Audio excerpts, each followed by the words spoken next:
I don't know. They starting to look like some splash gods, splash gods. So the Warriors show up in Sacramento last night and set a franchise record 28 made three-pointers. And you heard Steve Kerr come into training camp say, we need to shoot more threes. I want guys to shoot more threes. Heck, we even want Looney to take some threes. And you get it in theory and conceptually because that's what we know about modern basketball. The quickest way to close a talent gap is to make a bunch of threes. You see it every night in basketball all over the world. The less talented team ends up winning the game because they made 15 or 20 threes. You may not even have to play better than the team, and you can still stay in the game, right? This is the modern three-ball era, and it's only right that the team that really started it is now taking it to the next level. And you understand who Steph and Buddy are, how prolific they are, right? Where Steph or Buddy could go 0-6, 0-7.5, but if they end up taking 10 or 12, they're going to inevitably hit 4 or 5 threes, right? There's that. Lindy Waters, he ain't missed since we met him, right? Like you've got the prolific three-point shooters, right? Let's talk about credit. Not a lot of people want to, but we all need it. Whether you're a young adult looking to purchase your first vehicle or you're at a phase where it's time to buy that home, we all need good credit. That's where Kickoff can come in clutch. Kickoff gives you a credit line just to build your credit and reports it to 3 major credit bureaus. Now, the $5 plan, the most popular plan, it's $5 a month. You can put it on auto pay and just watch that good credit history build up. For me and my family, it was a great place for my daughters to start establishing their credit without the temptation of actually having a credit card. But maybe best of all, listen to this stat. Users with credit under 600 increased their credit by an average of 28 points in the first month. So click the link in the description. Build your credit fast with Kickoff, the best credit building plan to jumpstart your credit. Get the first month for $1. That's 80% off the normal price when you go to kickoff.com/alchemy today. That's Kickoff without the C, GETKIKOFF.com/alchemy. Must sign up via kickoff.com/alchemy to activate offer. Offer applies to new Kickoff customers first month only, subject of approval. Average impact of 28-point increase in first month based off Equifax Vantage Score 3.0. Changes for Kickoff customers with starting credit below 600 who made the first on-time payment between January 21st and March 2024. Payment and credit activity outside of Kickoff can have an impact on your credit.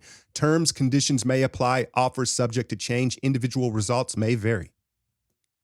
But I think the real separator, the real thing that could put this team over the top as far as shooting the three better than anybody in the league is if Draymond and Kuminga join the party.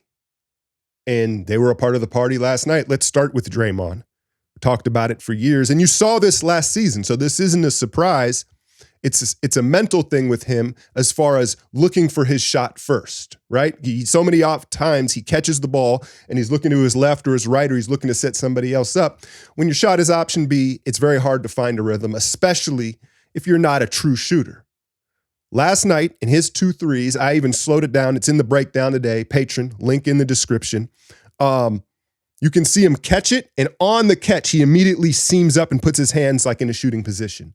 And it just lets you know he was going to shoot that ball before it even touched his hands. And so that bodes very well for Draymond moving forward in his, his spectrum dip. That dip. Why is his dip so violent? His dip is just so violent, man. But Kuminga, 4 of 7 threes, and even took a couple somewhat on the move. Now, confidence. I loved what he said. It's simple to say, it's hard to execute. Don't think about it and you're going to shoot better, right? Don't worry about it. Just let it go. And you see him, the first thing I think that you see in his kind of retooled release, it's not drastically different, right? It never is usually, is he's just getting a better extension on his release. That's why I think it looks smoother, a little quicker on the top. And he likes to get to that hop.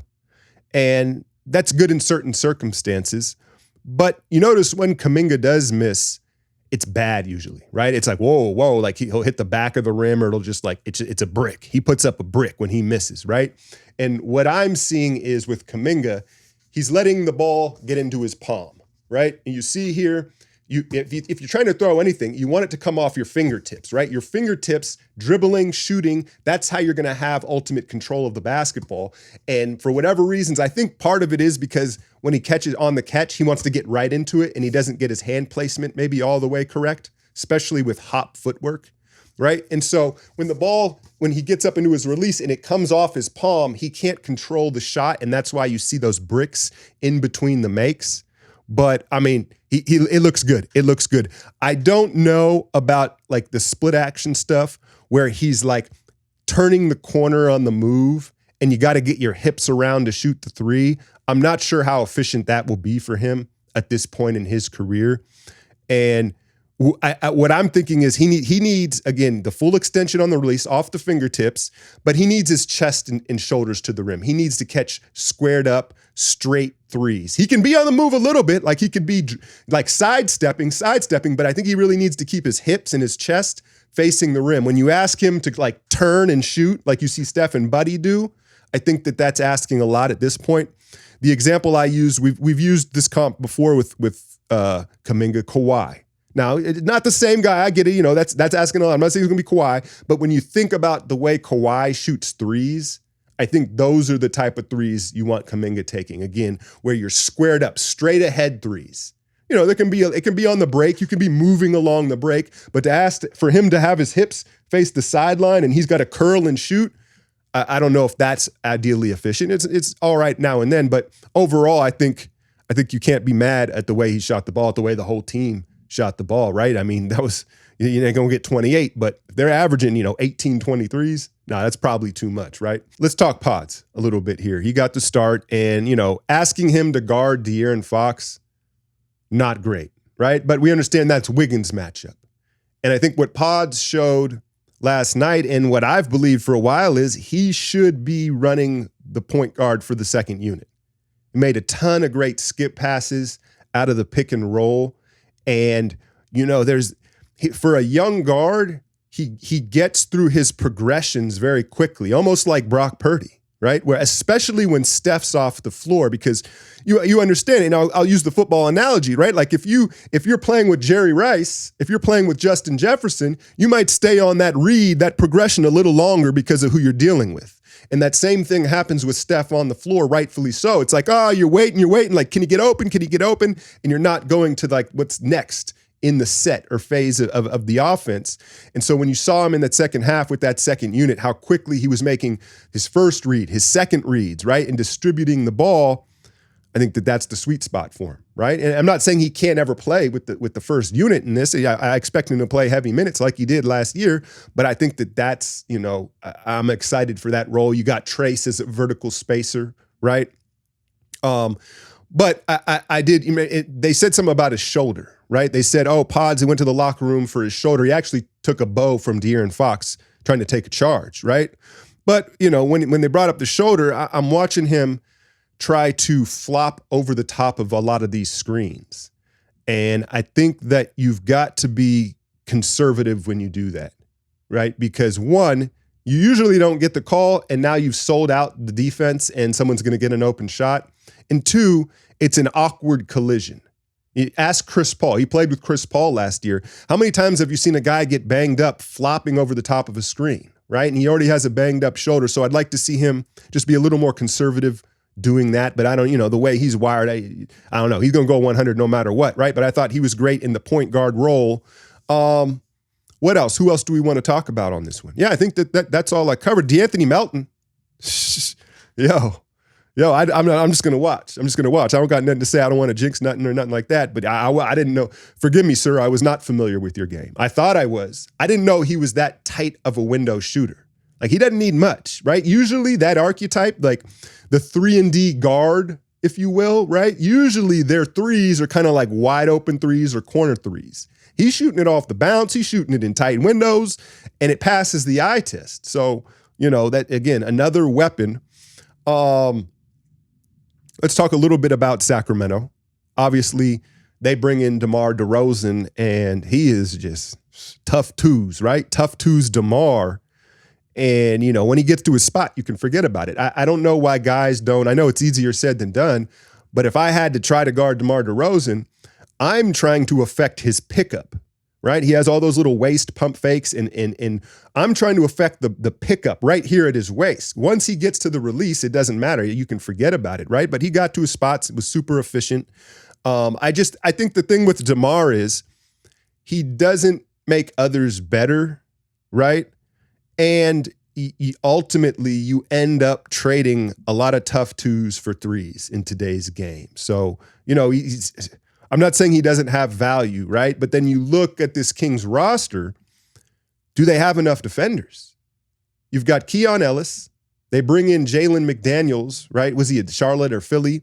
But those are the only two guys that I would circle as like, okay, they want to defend. Fox could defend if he wanted to, but he gambles too much, and it's just not who he's become as an NBA player. So their offense is going to be high-powered. Sabonis might lead the league in assists because now he's got DeMar coming off one handoff, Fox flying the other way. You got Keegan in the corner, right? They're going to win with their offense. I don't know if they didn't address the rim protecting issues.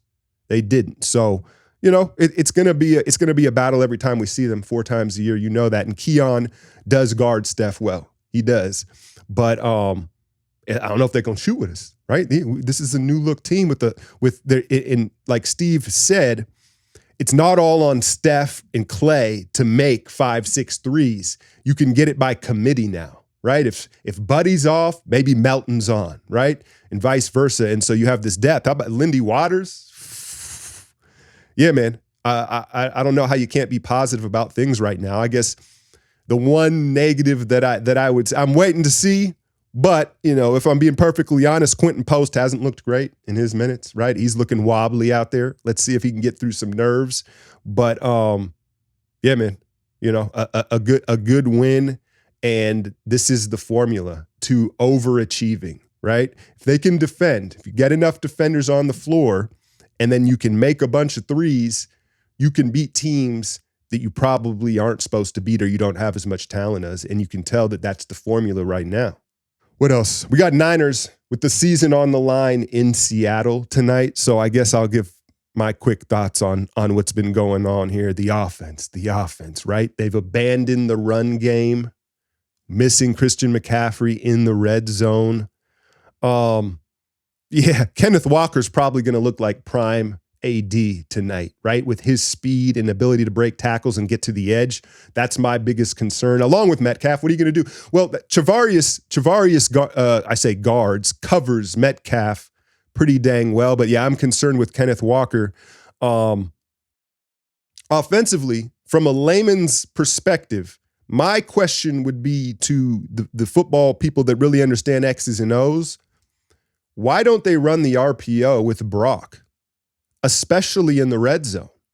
Like, I understand he's not going to look like Kaepernick getting down the sidelines, but he's clearly quick enough to get the edge and then get down and protect himself and pick up 8, 10, 12 yards here and then just add that element to the offense. We know that we don't have Christian running all these hot routes out of the backfield. Why not run a little bit of RPOs? He's already running for his life anyway. That would be my suggestion. But at the risk of jinxing the Niners tonight, I feel like we are going to get an all hands on deck moment here from them. And I expect them to pull this out in Seattle and kind of right the ship at this point in the season. Hit that like, share, and subscribe. I'm out, y'all.